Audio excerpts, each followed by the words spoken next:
Cool, no surprises what's coming next. Hi, my name is Ryan Wyatt and welcome to High Point Music's online video tutorials. So what we're going to take a look at today is I'm going to take you through the Oasis tune, that super famous one from the mid-90s, Wonderwall. So this is the tune that really broke Oasis onto the map, and it was the first encounter I had with them as a young child. But what we're going to do, we're going to go through, look at all the parts. There's only 3 sections to this one. It's a really cool tune if you're just starting to get a handle on some open chords and strumming patterns and just looking to learn some songs, whether to play along with other people or with the track, whatever you're looking to do. So I'll take you through that one, and by the end of this lesson we'll have all the parts, really good understanding of the strumming, and you'll be able to play through it easy as. So let's jump straight on into today's lesson. Alright, so we're going to do some cramming with our chords at the beginning for those of you who aren't familiar with the shapes that we're going to cover. So our first voicing is E minor. Okay, so we've got our first finger on the 2nd fret on the A string, followed by our 2nd finger on the 2nd fret on the D string. And with this one, all 6 strings is what we're looking to do there. Alright, moving on to the next voicing we're going to use for the verse section is our first finger on the 2nd fret, exactly where it was for the E minor coincidentally, and we have our 2nd finger on the 3rd fret on the E string on top, and then our 3rd finger goes on the 3rd fret on the B string, and then our 4th finger on the 3rd fret on the E string down the bottom. So our G major, all 6 strings for this one, just like that.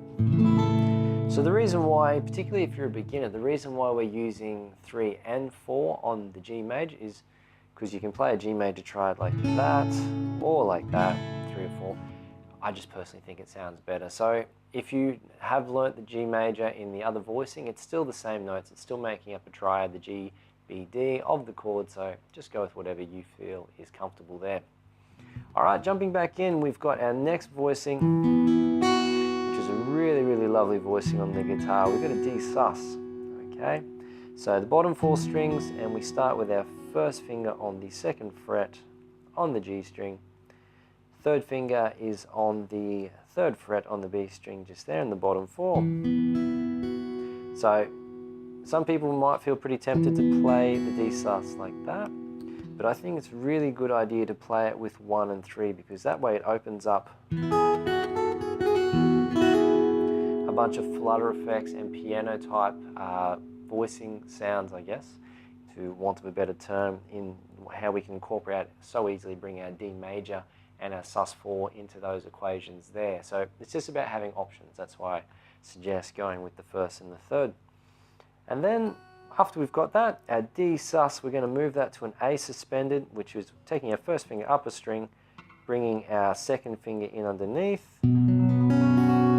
Bottom 5 voicings here. So we've got our first finger on the 2nd fret on the D string, and then our 2nd finger residing on the 2nd fret on the G.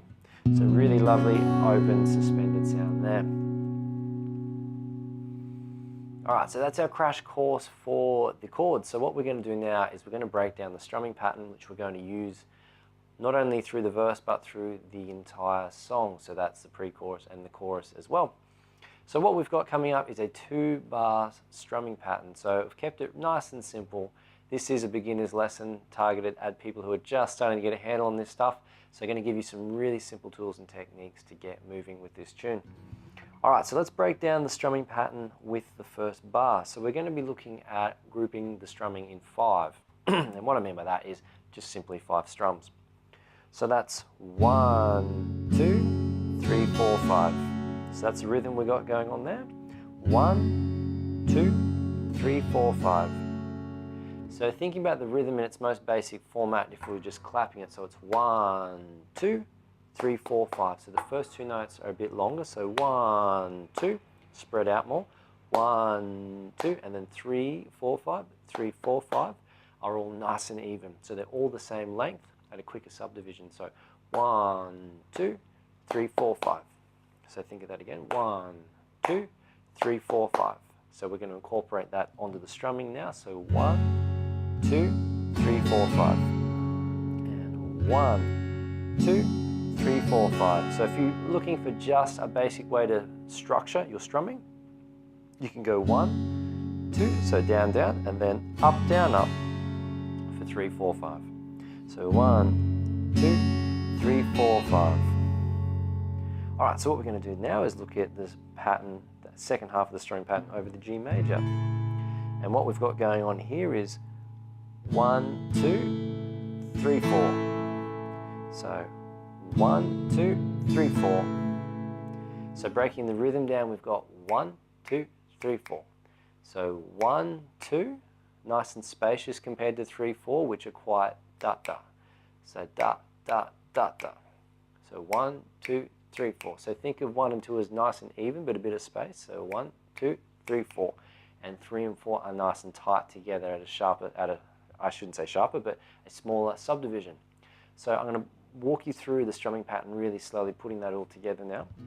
So from the beginning we go 1, 2, 3, 4, 5, 1, 2, da, da. So I'll break it down even slower just so you can get a handle on that. So 1, 2, 3, 4, 5, 1, 2, 3, 4. So 1, 2, 3, 4, 5, 1, 2, 3, 4. So 1, 2, 3, 4, 5, 1, 2, 3, 4. So I'll speed that up just so you can hear it a little more in context, because I know personally, years and years of experience slowing stuff down, it just doesn't sound like the original track we're trying to recreate, and that can get disheartening, I should say, for people who are, particularly when you're starting, because you're working away and it just doesn't feel like you're playing the song. So I'll put it together. So 1, 2, 3, 4, 5, 1, 2, 3, 4. So 1, 2, 3, 4, 5, 1, 2, 3, 4. I'll start to slow that down now. 1, 2, 3, 4, 5, 1, 2, 3, 4. Once more. 1, 2, 3, 4, 5, 1, 2, 3, 4. So you can see, slowed down, what we're trying to achieve there. So it's a cool little thing for you people out there to be able to see that, I think, because that's something that gets left out a lot, as I mentioned, and you want to make sure, you want to feel like you're working towards the actual song, not just getting a bit lost in details and rhythms and strumming patterns, okay? You want to feel like what you're doing is leading you to where you want to be. All right, so jumping back in, we have our next two chords, which we're going to apply the same rhythmic concept, our D sus, so 1, 2, 3, 4, 5, and then 1, 2, 3, 4 on the A sus there. So 1, 2, 3, 4, 5, 1, 2, 3, 4.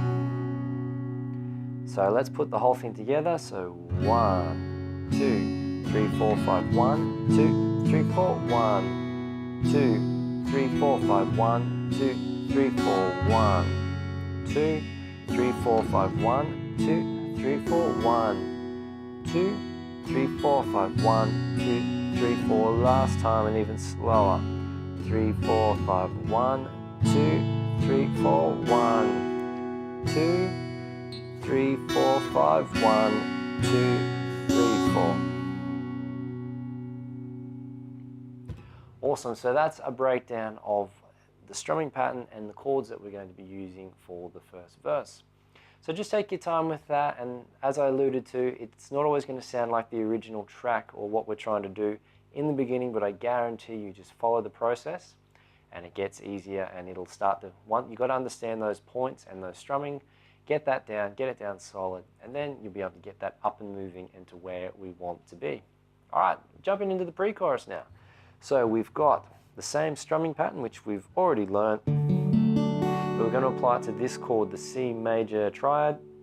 So we have our first finger on the first fret on the B string, open G above it, our second finger goes on the second fret on the D string, and then our third finger comes up on the A string on the third fret. And the bottom 5 we want to be aiming for, ideally. If we hit the E in the bass, it's not the end of the world, but ideally we want the bottom 5. Cool, all right, so we've got C major like that, and if we apply that strumming pattern, so 1, 2, 3, 4, 5 on the C major, we go to the D sus, which we've already covered in the previous progression, and we go 1, 2, 3, 4. So 1, 2, 3, 4, 5, 1, 2, 3, 4. 1, 2, 3, 4, 5, 1, 2, 3, 4. Just like that. So that's the first half of the progression, and then we're making our E minor voicing, just like that. And what we're going to be doing is applying the whole strumming pattern over the 2 bars to this. So we've got 1, 2, 3, 4, 5, 1, 2, 3, 4. So I'll put that whole line together now so you can see. So 1, 2, 3, 4, 5, 1, 2, 3, 4, 1, 2, 3, 4, 5, 1, 2, da, da, C, 2, 3, 4, 5, D, sus, 3, 4, 1, 2, 3, 4, 5, 1, 2, 3, 4, well, last time, 2, 3, 4, 5, 1, 2, 3, 4, 1, 2, 3, 4, 5, 1, 2, 3, 4. Alright, so that line there, the C major to D sus to E minor for 2 bars, we do that 2 times. And then the next part of the pre-chorus, we play the C major and D sus just like this. 1, 2, 3, 4, 5, 1, 2, 3, 4. But instead of going to the E minor, we're going to look at this section here where we go 1, 2, 3, 4, and. So we're just substituting our E minor with this little descending bass progression. Alright, so starting off with our G major voicing, what we're doing with our strumming is we're hitting the bass notes here, where we're going 1, 2, and, so down, up, targeting those bottom 4 strings if we can. So bass, down, up, just like that, bass, down, up, and then what we've got going on now is our second finger comes away, our first finger comes up from where it was, and we've got the G over F sharp voicing, okay? So first finger is pretty much, it's a G major voicing with our first finger on the 2nd fret on the E string. And the same strumming pattern as the bar before, we go bass, down, up. So that might sound a bit bent to you people out there at home, but again, once it's sped up, it'll sound fine. We've got a nice descending part. And then we jump into an E minor 7, which is this voicing here, where we've got, think of it as a mixture between your E minor and your G major. So you've got the upper notes in the higher register of the chord, like we were playing a G major before, but we've just taken our second finger from on top and slid it underneath there under the 2nd fret on the D string, and that gives us an E minor 7. Strumming pattern for this one, people, is 1, 2, 3, 4, and. So down, down, down, down, up. So down, down, down, down, up. So let's put the whole little section together from the G major. So we go G, down, up, G over F sharp, down, up, E minor 7, 1, 2, 3, down, up. And again, G major, bass, down, up, bass, down, up, 1, 2, 3, down, up. And one more time, really slowly, bass, down, up, bass, down, up, 1, 2, 3, down, up. Alright, so probably would be good for you to see how that all fits together in context, I should say, of the whole chord progression. So this is the 3rd line recapping of the pre-chorus. Bass, down, up, 1, 2, 3, down, up. So 1, 2, 3, 4, 5, 1, 2, 3, 4, bass, down, up, 1, 2, 3, down, up. Alrighty, so what happens then is we move to an A7 chord for the last 4 bars of the progression, where we've got our first finger on the 2nd fret on the D string, and then our second finger on to the 2nd fret on the B, And then we've got the open G in between, so that really distinctive 7th sound there used in blues, most commonly found. Alright, so what we're going to do here is 1, 2, 3, 4, and the same strumming pattern that we use on the E minor 7, but taking that through for 4 bars worth here. So 1, 2, 3, 4, and 1, 2, 3, 4, and 1, 2, 3, 4, and just like that. Alright, cool, let's jump in and have a look at this chorus section, which is the last bit we need to cover, and that'll have all the parts we need to start strumming through this tune. So our first chord is C major 9, or C add 9, some people refer to it as well. So we've got our second finger on the 3rd fret on the A string, our first finger goes on the 2nd fret on the D string, open G, 3rd finger's on the 3rd fret on the B string, and then the 4th finger goes on the 3rd fret on the E string. It's a really lovely sounding chord there, okay? The next chord is our G major, which we've already covered, and then into an E minor, which we should be well aware by this stage, and we'll make it a D major instead of a D sus here, just to give you something different to look at. So we'll have our second finger on the 2nd fret if we haven't learnt the D major already, 3rd finger on the 3rd fret on the B, and then first finger goes on the 2nd fret on the G string, bottom 4 strings, okay, and the difference between a D major and a D sus is when we simply just remove our finger. Alright, so let's start breaking down the strumming pattern, or how it fits together with what we've covered. So we go 1, 2, 3, 4, 5, 1, 2, 3, 4, 1, 2, 3, 4, 5, 1, 2, 3, 4, 1, 2, 3, 4, 5, 1, 2, 3, 4, 1, 2, 3, 4, 5, 1, 2, 3, 4, 1. Alright, let's take a quick second to look at a few little tips regarding fluency and getting between your chord changes in a much smoother fashion. So it's really important, I found, and I used to notice this all the time, I used to look for common notes within the chords, or if they weren't common notes, where the most efficient way I could move the shapes around. So that way you're sort of minimizing the amount of work and the amount of changes you have to do moving between chord shapes. So with the C major 9, we can keep our 3rd and 4th fingers where they are, and the 1st and 2nd fingers just go up like that. Between the G major to the E minor, our first finger is already in position for that E minor, so you can keep that nice and stationary, and then it just 2nd finger just comes in and falls in underneath there, okay? So you've got that really nice pivot point on your first finger here there, just to smooth it around, and then we obviously move on to D sus like this, or D major.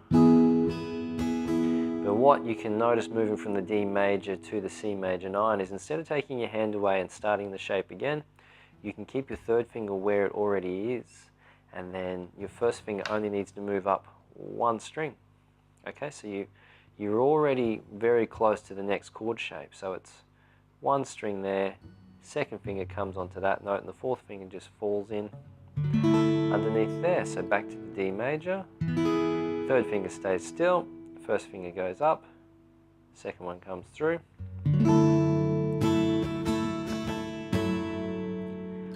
So a lot of these little things aren't obvious at first, because you might start thinking of your chord shapes as completely separate entities, or can have a completely separate identity from one chord to the next.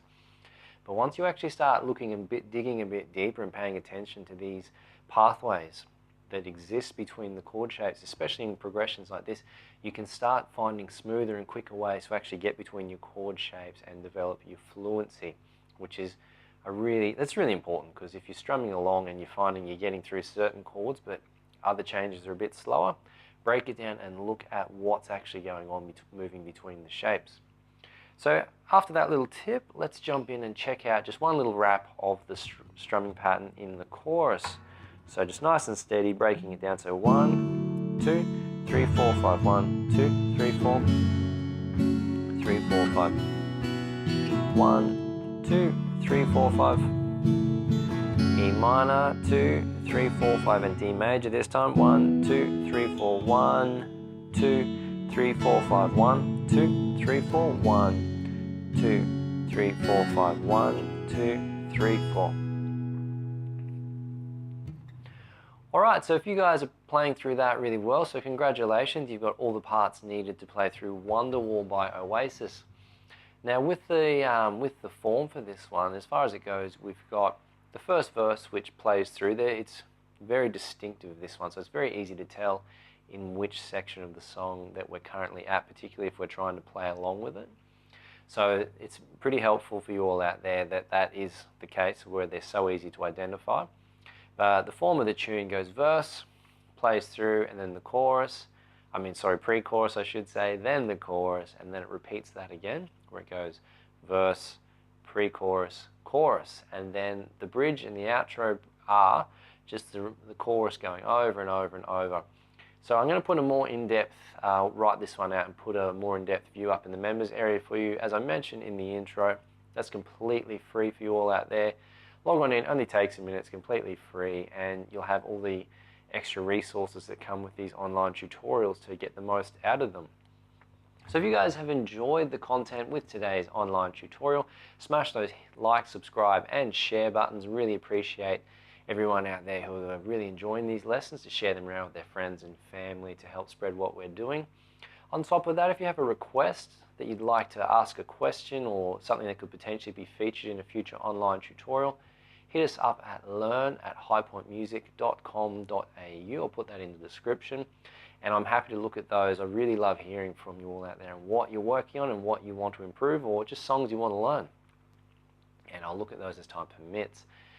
Lastly, if you want to get my help personally, the best way to do that is to book a one-on-one consultation or online program with myself, where I have an in-depth look at your playing, where your skill sets are at, and come up with an 8-week program to help get you moving in the right direction as quick as possible.